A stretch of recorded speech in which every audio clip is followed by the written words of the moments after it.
तो बच्चों आज हम लोग एक नया टॉपिक स्टार्ट कर रहे हैं चैप्टर नंबर 7 में, जिसका नाम है बच्चों प्रिंसिपल ऑफ मोमेंट्स।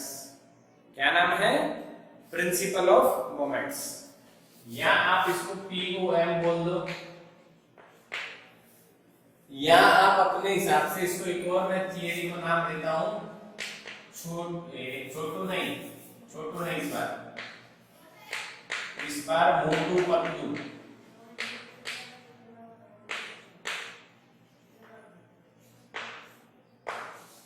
क्या नाम देता हूं बच्चों इस बार?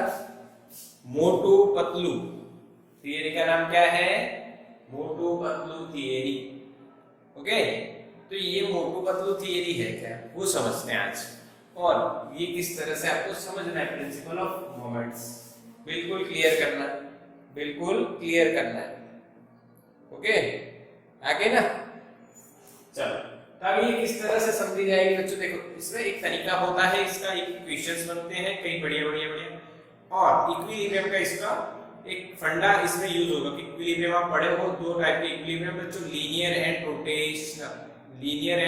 रोटेशनल। यहाँ पे हम लोग कौन सी बात करने वाले हैं? सबसे पहले हम यहाँ पे एक सीसॉ की जो एग्जांपल है वहां से स्टार्ट करते हैं। एग्जांपल है सीसॉ।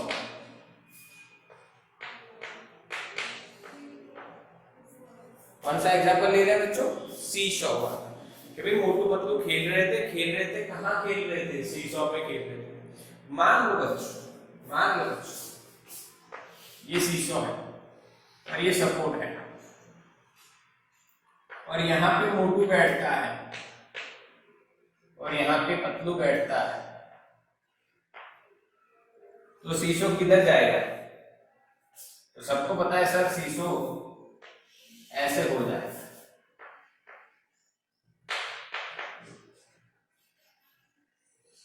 आगे ना, सही है ना?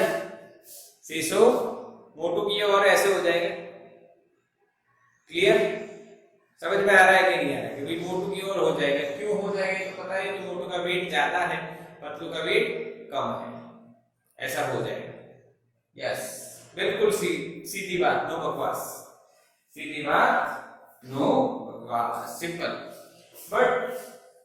बट पतलू के पास दिमाग होता है, याद है ना उसका? ये दिमाग की बत्ती जलती है। अगर कार्टून देखा है तो पतलू के पास क्या होता है बच्चों? दिमाग होता है। पतलू ने क्या करा? ये जो सपोर्ट है बच्चों, इस सपोर्ट को इधर लेके आया, थोड़ा इस साइड। तो जैसे ही वो इस साइड लेके आया, और जो फाइनल सिचुएशन क्रिएट हुई वो मैं यहां ड्रॉ कर रहा हूं। दिस इज द सपोर्ट, और यहां पे मोटू, यहां पे पतलू। क्लियर कि नहीं? इस तरह से बैलेंस हो गया सीसो क्या हो गया बच्चों? बैलेंस हो गया। पहले ऐसे था, मान लो मेरी बॉडी सपोर्ट है बच्चों, मेरी बॉडी क्या है? सपोर्ट है। और ध्यान से देखना, अभी यहाँ पे मोटू बैठा है, यहाँ पे पतलू बैठा है, तो सीसो ऐसा हो जाएगा। बट अगर ये सपोर्ट इधर जाए, तो मैं इस हाथ को छोटा करूंगा, समझ जाना, ये सपोर्ट इधर जाए तो ये ऐसा हो गया, तो ऐसे बैलेंस हो गया। यस और नो? समझ में आया कि नहीं आया? समझ में आ गया? यस, बढ़िया लोग। अच्छा, अब ऐसा हुआ तो इसकी कैलकुलेशंस क्या होंगी? यानी ये कौन से कॉन्सेप्ट की तरफ जा रहे हैं हम लोग कि भाई पतलू जो है मोटू को उठा नहीं सकता है, मोटू पतलू को उठा सकता है, पर पतलू अगर मोटू को उठाना चाहे तो उसका लॉजिक ऐसा कुछ बनता है जिससे ये पतलू अपने कम वेट से भी मोटे वेट को उठा सकता है बच्चों। ये हम हमारे डे टू डे लाइफ में भी देखते हैं और कहीं ना कहीं यूज करते रहते हैं। तो चलो बच्चों, इसको अच्छे से समझते हैं। तो सबसे पहले हम क्या मान लेते हैं बच्चों कि जो मोटू है इसका वेट फोर्स जो है वो F1 है बच्चों, और ये जो पतलू है उसका वेट फोर्स बच्चों F2 है। अच्छा, इसमें ट्राई कौन कर रहा है, एफर्ट कौन कर रहा है, एफर्ट कर रहा है पतलू, और लोड कौन है जिसको उठाना है, वो है मोटू। मोटू है बच्चों लोड, और पतलू है बच्चों एफर्ट। जो पतलू का वेट होगा उससे एफर्ट होगी, और उससे मोटू यानी कि लोड अपने जो पोजीशन है उससे थोड़ी सी ऊपर हम लाने का ट्राई करेंगे, उसको बैलेंस कर देंगे। जब बच्चों ऐसा बैलेंस होता है तभी सपोर्ट से मोटू का कुछ डिस्टेंस होगा। सपोज कर लो बच्चों वो d1 है, और यहां से जो डिस्टेंस है वो कितना है, d2 है। इससे पहली वाली सिचुएशन की बात करते हैं, तब ये मिड पॉइंट पे था। तब ये कहां था बच्चों, मिड पॉइंट पे था। कहां था, मिड पॉइंट पे था। अब ये थोड़ा सा इस साइड आ गया टुवर्ड्स द लोड, तो ये d1 मान लो, ये d2 मान लो, तो टोटल डिस्टेंस क्या होगा बच्चों, d1 प्लस d2। क्या कोई डाउट नहीं है ना इसमें, बिल्कुल सिंपल बातें चल रही है, सिंपल बातें। अच्छा अब मुझे ये बताओ, बच्चों मुझे ये बताओ कि F1 F2 नीचे है, तो ये यहाँ से सपोर्ट को नीचे दबाएंगे, पर सपोर्ट अगर यहाँ पे रहता है तो वो नीचे नहीं जाता है। नीचे नहीं जाता है तो वहां पे कुछ वो रिएक्शन बनाएगा, इसको बोला गया बच्चा रिएक्शन फोर्स। और अभी के केस में कहां से रिएक्शन आ रहा है, सपोर्ट से। हम क्या बोलेंगे बच्चों, रिएक्शन फ्रॉम सपोर्ट। क्या बोलेंगे बच्चों, रिएक्शन फ्रॉम सपोर्ट। क्या बोलेंगे बच्चों, रिएक्शन फ्रॉम सपोर्ट। ठीक बच्चों, समझ में आ रही बात, समझ में आ रही है कि yes yes yes yes, okay okay. अब यहाँ पे मेरी बात थोड़ी सी समझिए, मैं पूरा आपको डिटेल में ले जाने वाला हूँ, बट अभी थोड़ी थोड़ी बातें समझनी है। कई मैसेज आ रहे हैं बच्चों के, लाइव क्लास चल रहा है तो कि सर ऐसा हो तो ऐसा हो, तो बेटा सारे केस में कवर कर दूंगा, आप चिंता मत कीजिए। रिकॉर्डिंग में अपना फोन आ गया ये फोन को यहाँ रखते हैं, रिकॉर्डिंग से थोड़ा सा दूर, थोड़ा सा और, ओके ठीक है। अब सही है, रिकॉर्डिंग में फोन नहीं आ रहा है, तो आप लाइव क्लास में बैठे बच्चा क्वेश्चन पूछ सकते हो, पर थोड़ा सा रुकिए, थोड़ा सा सहमिए। If there is a mass of this object, अगर इस ऑब्जेक्ट का मास होता तो we have to consider it, but अभी हम इसको नेग्लेक्ट कर रहे हैं। ऐसा एक सम भी आएगा 7.8 नंबर जिसमें मास होगा, वो कैलकुलेट करेंगे, so don't worry about it, we will discuss it. अभी सिर्फ इतना ही बात करिए कि जो मैं बता रहा हूं आपको समझ में आ रहा है, यस और नो। अच्छा, ये लोड का सपोर्ट से डिस्टेंस है, इसीलिए इसको बोलते हैं बच्चों लोड आर्म, और ये एफर्ट से सपोर्ट से डिस्टेंस है, एफर्ट का सपोर्ट से डिस्टेंस है, इसीलिए इसको बोलते हैं बच्चों effort arm. Load arm and effort arm, load arm and effort arm, load arm and effort arm. बोलो समझ में आया बच्चों, अरे हाँ के ना मेरे बच्चों, क्लियर है। अच्छा अब क्या हुआ, अब क्या हुआ बच्चों, अब ये बैलेंस हो गया, ये बैलेंस हो गया, इक्विलिब्रियम में आ गया बच्चों, इक्विलिब्रियम में आ गया। आप लिख सकते हो फॉर इक्विलिब्रियम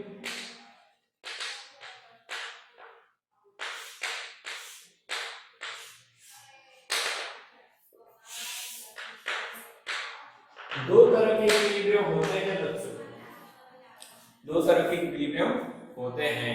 हम देखे हैं ट्रांसलेशनल इक्विलिब्रियम और रोटेशनल इक्विलिब्रियम। अभी आपको पता है अगर मोटू यहाँ पे बैठता है और ये सपोर्ट मैं यानी कि बीच में हूं तो ऐसे होता, यानी ये रोटेट हो रहा है। अगर मान लो ये सपोर्ट इतना वेट सहन नहीं कर पाता तो ये टूट जाता, पर सपोर्ट वेट सहन कर पा रहा है, यानी वो वर्टिकल डायरेक्शन में भी मोशन नहीं कर रहा है, ना ही वो रोटेट हो रहा है, यानी वो लीनियर इक्विलिब्रियम में भी आ जाता है बच्चों, और रोटेशनल इक्विलिब्रियम में भी आ रहा है। क्या आपको समझ में आ रही है मेरी बात? तो यहां पे हम वर्टिकल इक्विलिब्रियम लगाएंगे, या इसको ट्रांसलेशनल इक्विलिब्रियम भी बोल सकते हो।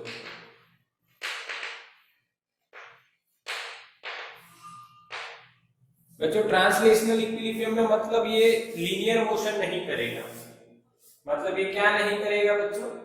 लीनियर मोशन नहीं करेगा। अगर लीनियर मोशन नहीं कर रहा है तो ये यानी इसका ऊपर वाला फोर्स जो R reaction from the support है और नीचे वाले फोर्स यानी F1 एंड F2 ये एक दूसरे को इक्वेट करेंगे। हाँ, एक दूसरे को बैलेंस करेंगे। मान लो अगर यहाँ पे mg का मास होता तो mg नीचे आता तो वो mg और ये दो मिला के r को बैलेंस करते।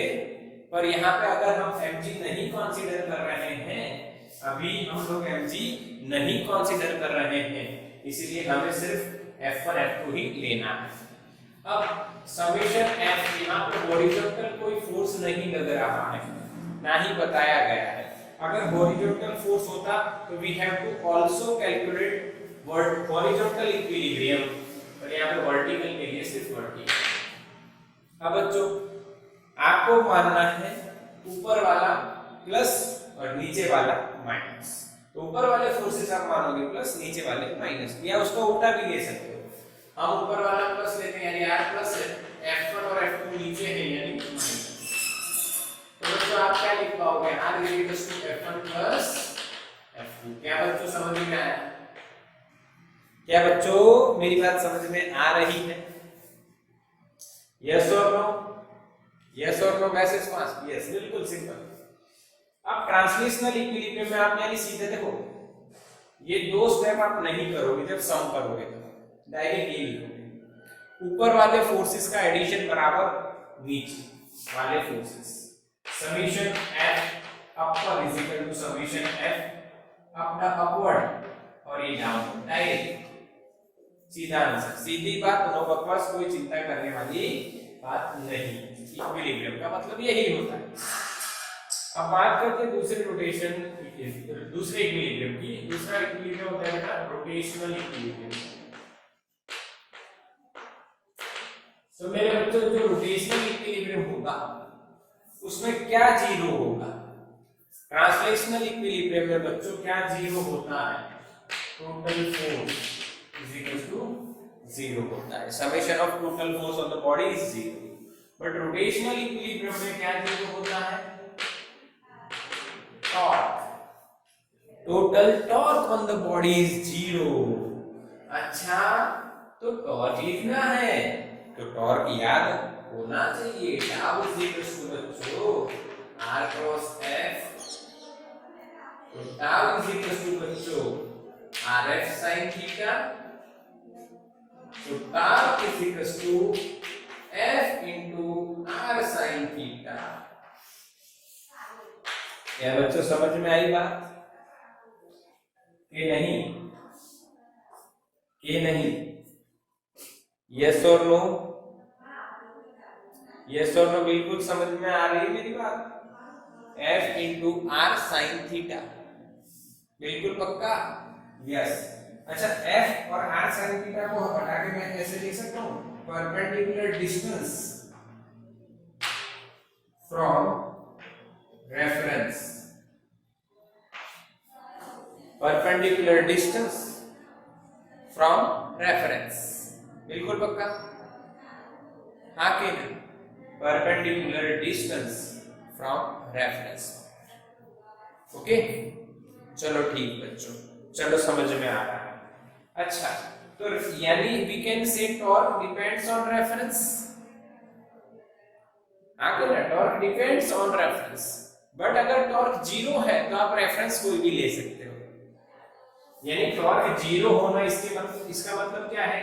ये घूम नहीं रहा, तो इसके रिस्पेक्ट में भी नहीं घूम रहा है, इसके रिस्पेक्ट में भी नहीं घूम रहा है और इसके रिस्पेक्ट में भी नहीं घूम रहा है। यानी आप torque depends on reference point ये तो पक्का है। बट अगर टॉर्क जीरो है यानी इक्विलिब्रियम में है तो इसका मतलब ये बॉडी, ये सिस्टम किसी भी पॉइंट के रिस्पेक्ट में घूम नहीं रही है। यानी आप किसी के रेफरेंस में टॉर्क ले लोगे यहाँ पे तो आंसर जीरो ही आना है। हम लोग टॉर्क किसके रिस्पेक्ट में लेंगे? टॉर्क विद रिस्पेक्ट टू हम यहाँ पे बेटा सपोर्ट के रिस्पेक्ट में ले रहे हैं। We can also change this respect with respect to support, नहीं इसके रिस्पेक्ट में ले लीजिए, इसके रिस्पेक्ट में, किसी के भी रिस्पेक्ट में आप ले सकते हो, कोई दिक्कत नहीं है। समझ रहे हो कि नहीं मेरी बात? क्लियर और नॉट? यस यस यस, बिल्कुल सिंपल तरीका है, सिंपल लॉजिक है, बढ़िया बात है, अच्छी बात है। अच्छा आप और लिखते हैं। अच्छा अब ये देखो, ये वाला फोर्स सपोर्ट के रिस्पेक्ट में किधर घुमाएगा? Anti clockwise. ये वाला फोर्स ऊपर जा रहा है या नीचे आ रहा है? तो नीचे आ रहा है सर, पर ये विद रिस्पेक्ट टू सपोर्ट कैसे घुमाएगा? क्लॉकवाइज। आपको पता है एंटी क्लॉक प्लस लेना है और क्लॉक माइनस लेना है, तो बच्चों ये टॉर्क हो जाएगा F1d1। क्यों? What is torque? Force into perpendicular distance, force into perpendicular distance from the reference. Force is F1, perpendicular distance is d1, तो F1d1 दैट इज प्लस।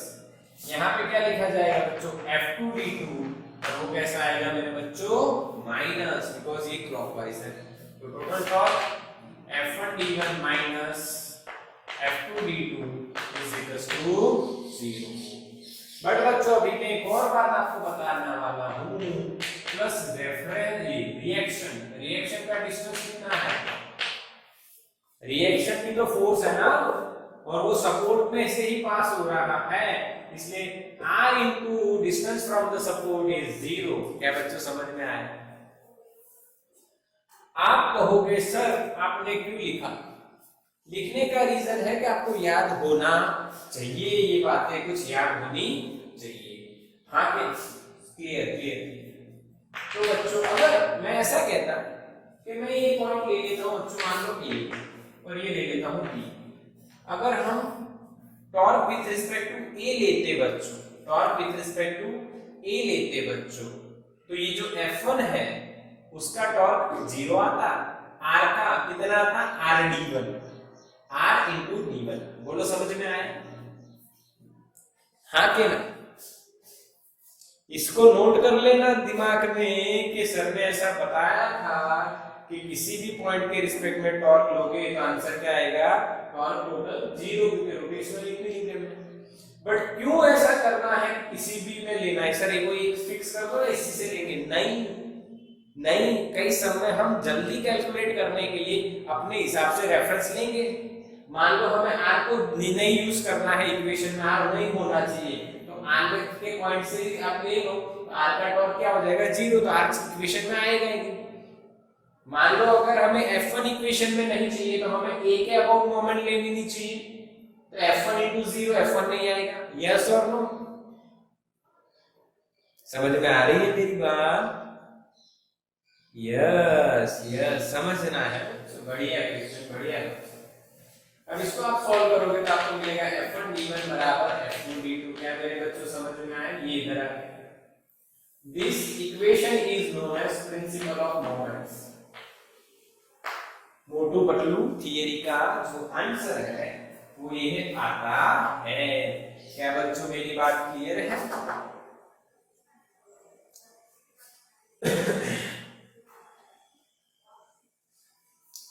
क्या बच्चों मेरी बात क्लियर है? प्रिंसिपल ऑफ मोमेंट्स आपको पक्का हो गया?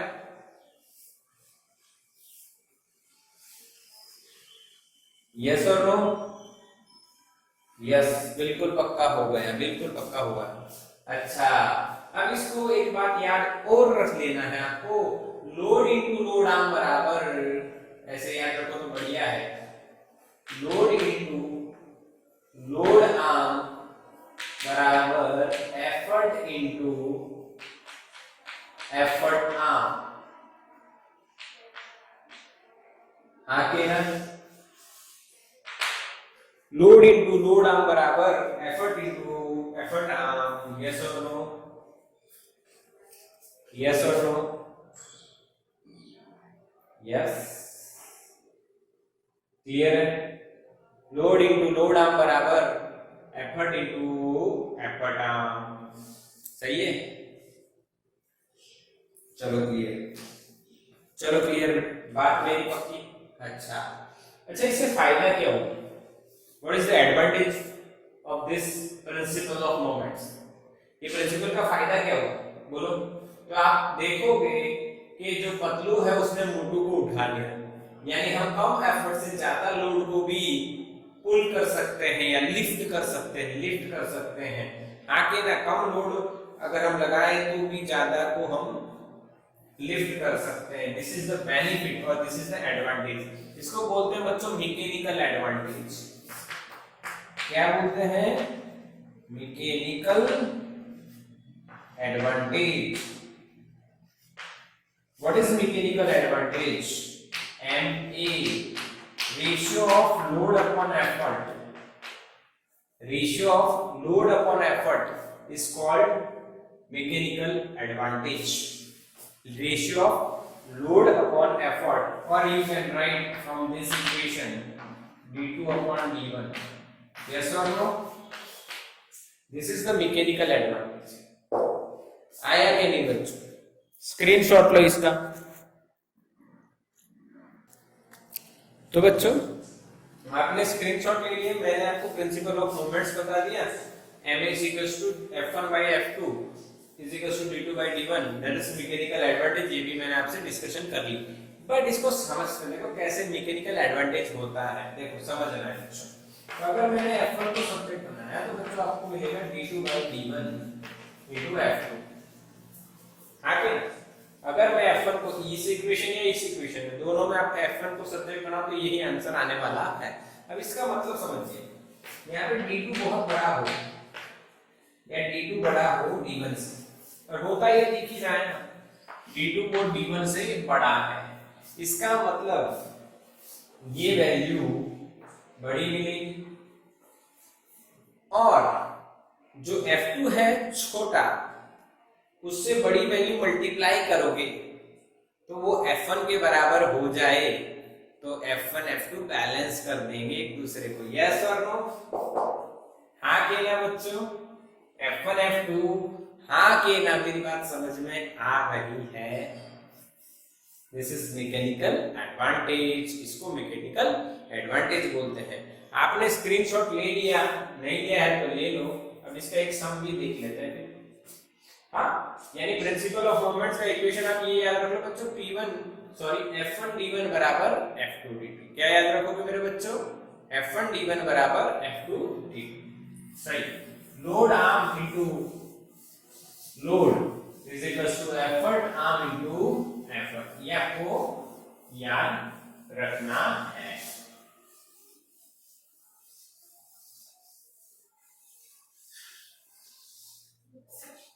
ओके चलो ठीक, मेरी बात आपको समझ में आई। अब एक सम गिनते हैं, एक सम करते हैं। चलो ठीक, समझो कैसे। मान लीजिए अगेन एक कुछ भी है, कोई ऑब्जेक्ट है, रॉड है वगैरह। बच्चों यहाँ पे ये मोटू बैठा है, मान लो यहाँ पे ये पतलू बैठा है, वही शीशों वाली बात कर लेते हैं। ठीक है, सपोर्ट यहाँ पे रखा है, हम ये सपोर्ट है बच्चों, यहाँ से रिएक्शन बन जाएगा। ये डिस्टेंस मान लो बच्चों 2 मीटर है और ये डिस्टेंस मान लो बच्चों 4 मीटर है। तो अगर इसका वेट 80 kg है तो इसका वेट कितना होना चाहिए? चलो बताओ, क्वेश्चन समझ में आ रहा है? यस। रीजॉइन करेंगे अगर मीटिंग ओवर हो जाती है तो। We will rejoin it again. Okay, because एक एप्लीकेशन में कुछ कनेक्टिविटी इश्यूज आ रहे थे बच्चों, इसीलिए हमने दूसरी एप्लीकेशन पे शिफ्ट किया है। Okay, there is an answer Dev from Dev, answer दे दिया उसने 40 kg होना चाहिए सर। अरे हाँ बच्चों, क्योंकि 80 into 2 क्या होगा 60, तो यहाँ पे 4 into कितना होगा 40, तो दोनों 60 सेम हो जाएंगे 160। 80 into 2 160, 40 into 4 160, तो इसका आंसर क्या होगा 40 होगा। बिल्कुल सही। यार इसमें क्या पूछ रहे हो? मैं आपको ये पूछ ली 2 क्वेश्चन। मैंने कितने क्वेश्चन पूछ लिए बच्चों? 2 क्वेश्चन। पहले हम लोग क्या करेंगे? रोटेशनल इक्विलिब्रियम लगाएंगे।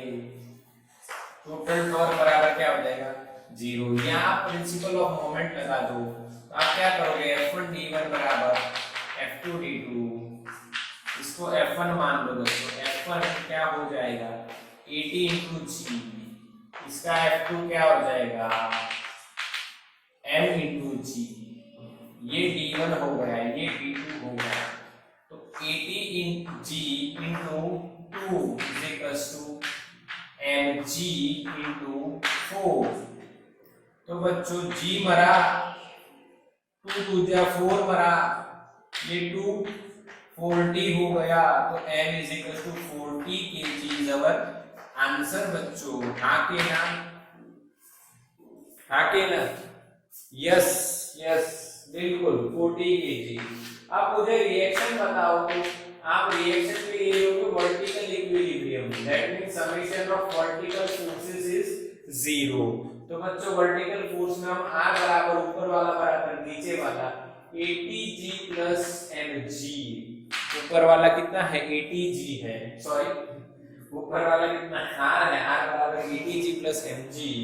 बच्चों 80g यानी 800 हो गया, आगे ना बच्चों mg 40 into g यानी 400 हो गया, यानी 1200 newton is our final answer.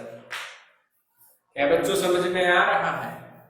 Yes और very simple concept. You have to apply only two of the, और you require here two things r and m, so that we have to use two equilibriums। अगर एक equilibrium से answer आ जाता है तो दूसरे की जरूरत नहीं पड़ती है। तो simple you have to use linear, और we can say translational equilibrium और रोटेशनल इक्विलिब्रियम, और we can say directly principle of moments. बोलो समझ में आया कुछ? हाँ कि नहीं? यस और नो? चलो एक और क्वेश्चन करते हैं। आइए let us discuss some interesting question, okay थोड़ा सा, बहुत ज्यादा नहीं। वही बात करते हैं, ये मोटू है जो 80 केजी का है, यहाँ पतलू है जो आपको समझ लो इस बार दे दिया है 60 केजी का, थोड़ा पतलू का वेट बढ़ गया। यहाँ पे ये जो डी टोटल दे दिया वो दे दिया बच्चों आपको 8 मीटर। तो आपसे ऐसा पूछा गया है, इफ दिस रॉड और this system is in horizontally, ऐसे सेटअप हो गई इक्विलिब्रियम में, then where is the support, position of the support. क्या फाइंड करना है बच्चों?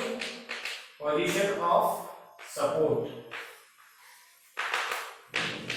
कहां होगी, पोजीशन ऑफ सपोर्ट कहां होगा बताइए। हाँ मोटू से इतना, पतलू से इतना, ऐसा बताना पड़ेगा ना। चलो निकालो।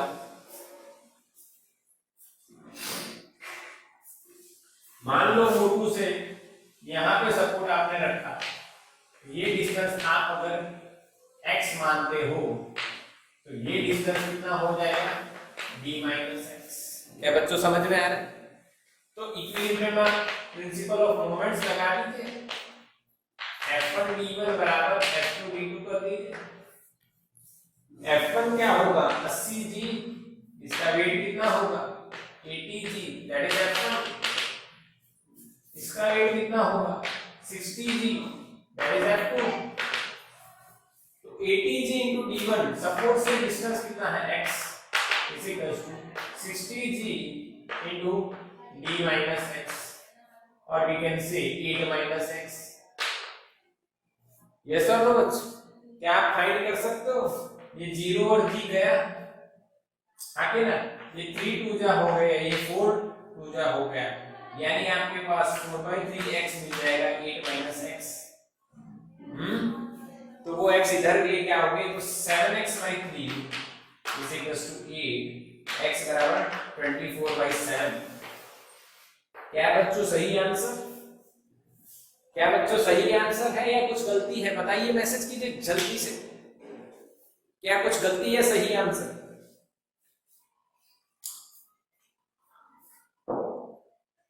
आपको समझ में आया कि नहीं? What is the position of the support? 24/7, 3 point something metre, 24/7 यानी 3 point something metre from the मोटू, और इधर से भी। यस और नो? क्लियर? अरे मैसेज नहीं आई, ये आपको समझ में नहीं आया, ऐसा हो रहा है या मैसेज नहीं आ रहे हैं, क्या हुआ? यस, अच्छा अब एक साथ आ रहे हैं, चलो ठीक है, तो इसका स्क्रीनशॉट ले लो बच्चों फटाफट।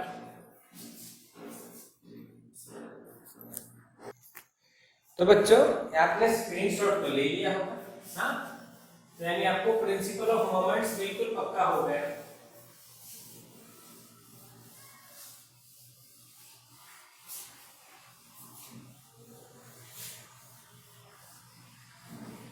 चलो अब हम एक एग्जांपल देखते हैं एनसीईआरटी का जो इससे रिलेटेड है, दैट इज एग्जांपल नंबर 7.8। कौन सा है बच्चों? एग्जांपल नंबर 7.8 ऑफ एनसीईआरटी, जो इससे रिलेटेड है 7.8 एंड 7.9। 7.8 मैं करवा देता हूं, 7.9 आपको होमवर्क में करना रहेगा, बट वो थोड़ा सा ट्रिकी है, इसलिए बेटा अच्छे से ट्राई करना।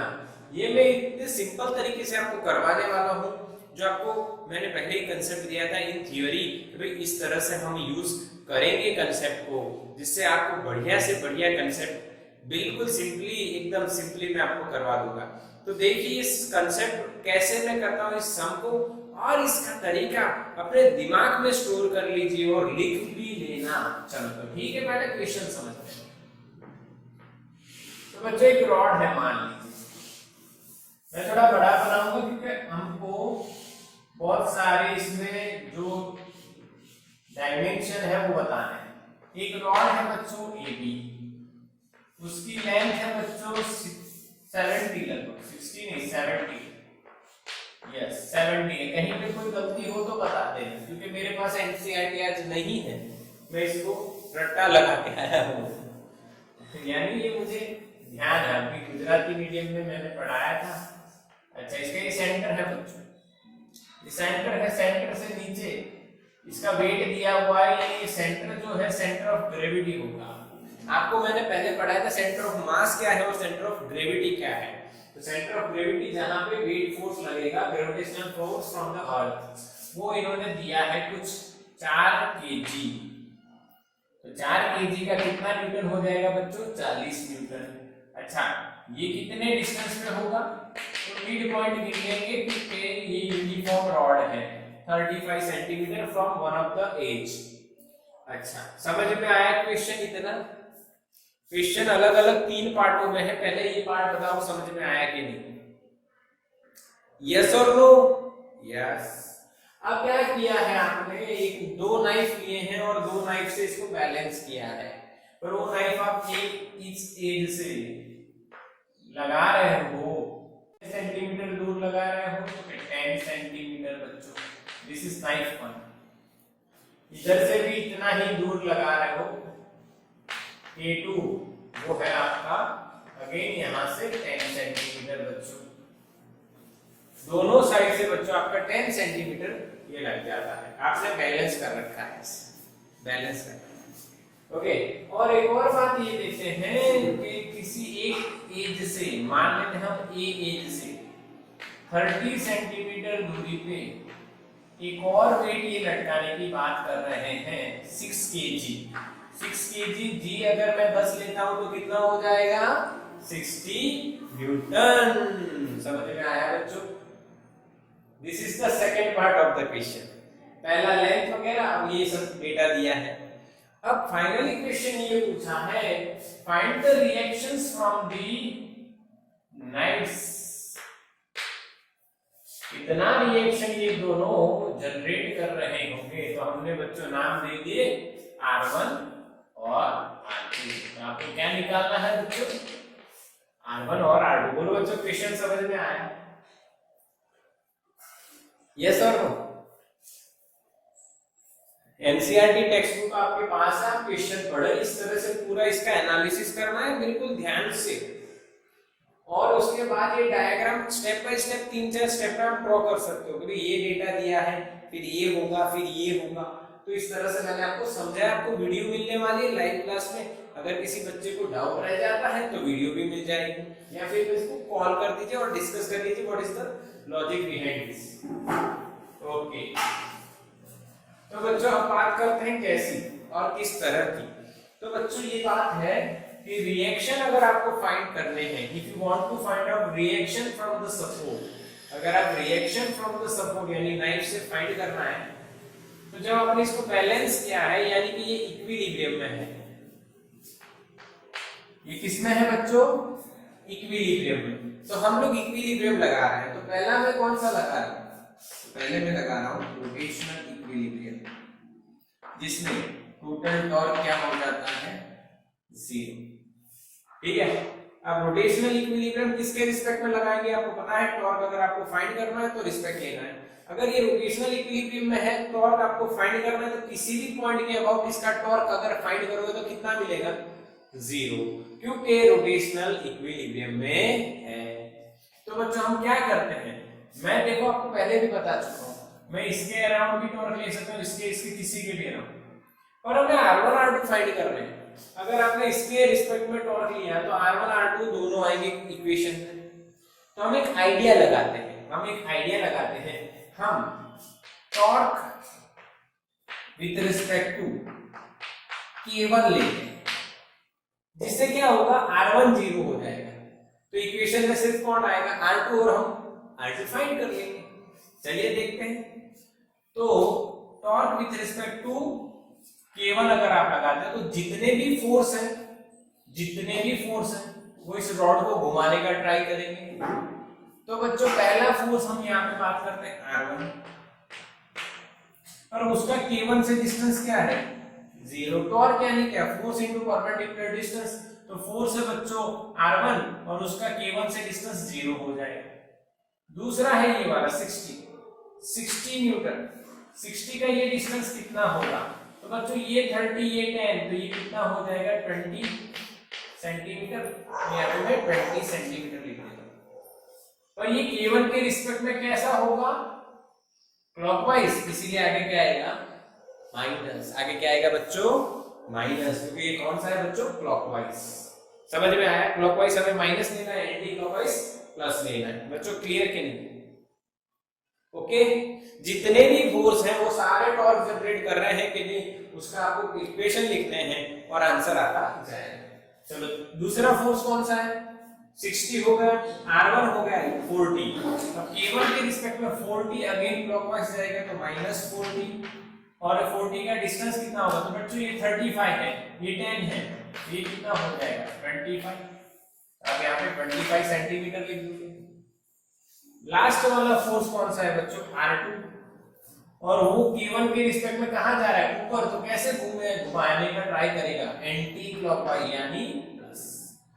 अब R2 का डिस्टेंस आप देखो फ्रॉम K1 या R1 से, तो टोटल 70 है, ये 10 और ये 10, तो दोनों के बीच का डिस्टेंस कितना? 50 सेंटी इज इक्वल्स टू 0। क्या बच्चों समझ में आया? टोटल लेंथ 70 है, ये 10 है और ये 10 है, तो डिस्टेंस बिटवीन R1 R2 यानी K1 और R2 का डिस्टेंस क्या होगा? 50। क्या बच्चों समझ में आया कि नहीं? मैसेज करो फटाफट। क्या बच्चों समझ में आया? What is torque? यस, बिल्कुल ध्यान से। फोर्स इनटू परपेंडिकुलर डिस्टेंस हम कर रहे हैं। हाँ, फोर्स इनटू परपेंडिकुलर डिस्टेंस हम कर रहे हैं। तो चार हमारे पास कितने फोर्स हैं बच्चों? R1 60 40 एंड R2, और किसके रिस्पेक्ट में हमने टॉर्क लिया है? K1। तो उससे सभी के डिस्टेंस निकाल लो, और एंटी क्लॉक को प्लस और क्लॉक को माइनस। आपको ये बात तो समझ में आनी चाहिए। इसके रिस्पेक्ट में अगर टॉर्क लिया है, देखो ये बात समझ लेनी बच्चा, ये A है और ये B है, यहाँ पे फोर्स लग रहा है नीचे।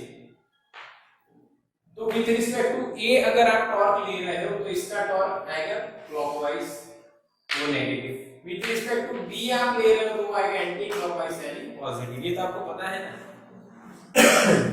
आगे ना बोलो, मैसेज करो बच्चों। यस और नो, यस और नो। यस, बस यही लगाना है और कुछ भी नहीं, खत्म। चलो आंसर आ गया। कहीं अभी देखो एक और बात, सब बच्चे कहेंगे सर सेंटी का मीटर करो, नहीं करेंगे। क्यों? क्योंकि सेंटी कॉमन आके 0 के नीचे जाएगा तो कोई मतलब नहीं है, इससे आप R2 निकालोगे बच्चों डायरेक्टली 60 into 20।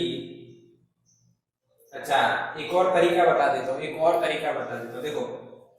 अच्छा 6 चलो करते हैं, 6 दूनी 12 और 2 0, 25 चौक 100 और एक और 0 और R2 into 50, 50 आएगा इसके नीचे, तो 2200 के नीचे 50 आ जाएंगे, तो एक 0 गया और ये आपको 40 या 44 सॉरी 44 यस 0.5 यानी 2 ना 1.2, तो 44 इज आवर आंसर।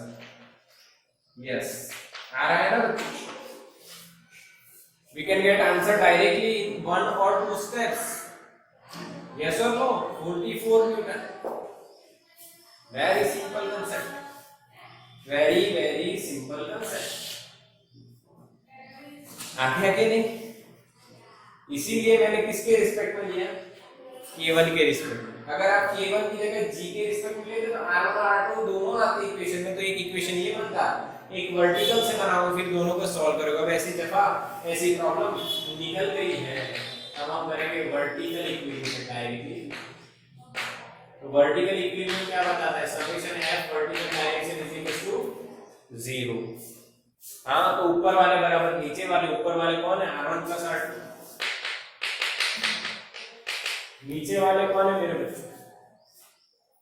60 प्लस 40 दो ही है 100। तो बच्चों आपका R2 क्या बनेगा, सॉरी R1 क्या बनेगा? 100 माइनस R2 और R2 अपने 44 यानी दिस इज 56 न्यूटन। 56 न्यूटन आ गया। क्या समझ में आया बच्चों? बहुत शॉर्टकट ट्रिक है, बहुत शॉर्टकट ट्रिक है। इसके बाद वाला आपको होमवर्क करना है, इसका स्क्रीनशॉट लो बच्चों।